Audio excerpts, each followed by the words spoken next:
Stories. Back to Dermot and Natasha. Thanks very much, Moira.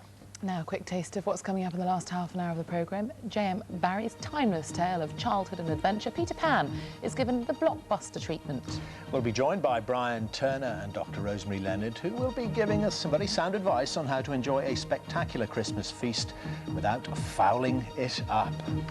Excited about the torch that you've bought your wife for Christmas? Well, you won't be when we discuss the clash of the sexes over Christmas gifts. We won't ask Rob about the putter he's got his missus. Yeah. I'm sure she'll find it very useful. Yeah. And if she does want to give it to someone else, you know. Well, she can pass it on, but I don't think she will. Good morning to you. Just which broadcasters will bid for the 8 live Premiership games available next season following the EC's decision that Sky's exclusive contract was anti-competitive remains to be seen. The BBC says it's too early to comment, but much presumably will depend on the quality of the games on offer, and there's already potential here for disagreement.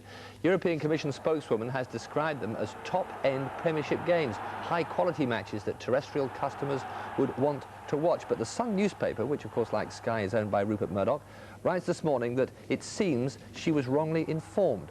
The matches will be, says the Sun, from the 4th pick of games over a weekend. Beyond that, there's the question of whether Sky will attempt to renegotiate the terms of a contract worth more than over £1 billion for 3 years of football, but which now contains 24 fewer matches than the 414 originally envisaged over those 3 years. Well, now, Arsenal and Bolton have made it through to the semi-finals of the Carling Cup, Bolton with a 1-0 win after extra time over Southampton, and Arsenal with a 2-0 victory in normal time at West Bromwich Albion. Kanu scored the first midway through the first half, this is it, and Jeremy Aliadier added a second after the break. Arsenal manager Arsene Wenger said afterwards his blend of youth and experience had been about right, just the right mixture, he said. Could have been baking a cake.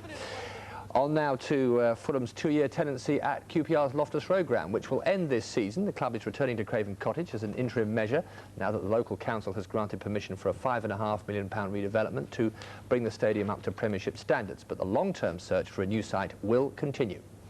Cricket, England are considering dropping Nasser Hussain for the series deciding test in Sri Lanka tomorrow.